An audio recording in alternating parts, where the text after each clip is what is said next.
ल आज मिति 2083 साल वैशाख 4 गतेका दिन लघु उद्यमी कृषि सहकारी संस्थाको तर्फबाट यो किला काँटी निकाल्ने क्रममा हामी लक्ष्मी मिश्रको घरमा यहाँ एकजना बुढी आमा गाई छन्, तिनको मुखबाट हामी पाइप तान्दैछौँ।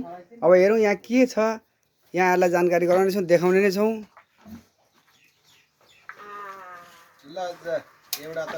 अब यहाँ हेर्नु एउटा काँटी यत्रै लामो काँटी चाहिँ देखियो, एउटा 3 इन्च काँटी चाहिँ देखियो होइन। अब यहाँ देखियो अरू के छन् हेरौँ, अलिक बुझाउँदै बाबु।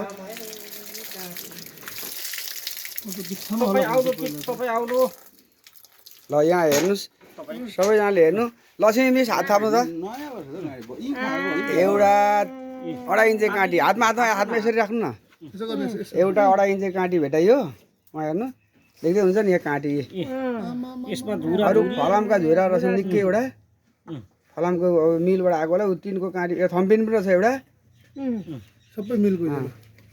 ल एउटा गाईबाट यति नै निकाल्न सक्यौँ। मिलमा म्याग्नेट राख्छु कि यस्तो खान्छ नि। ल धन्यवाद। अरू कुरा चाहिँ हामी यहाँलाई अर्को भिडियोमा जानकारी गराउने बाचासहित यो भिडियो यहीँ अन्त्य गरिदिन्छु। हस् त, नमस्कार।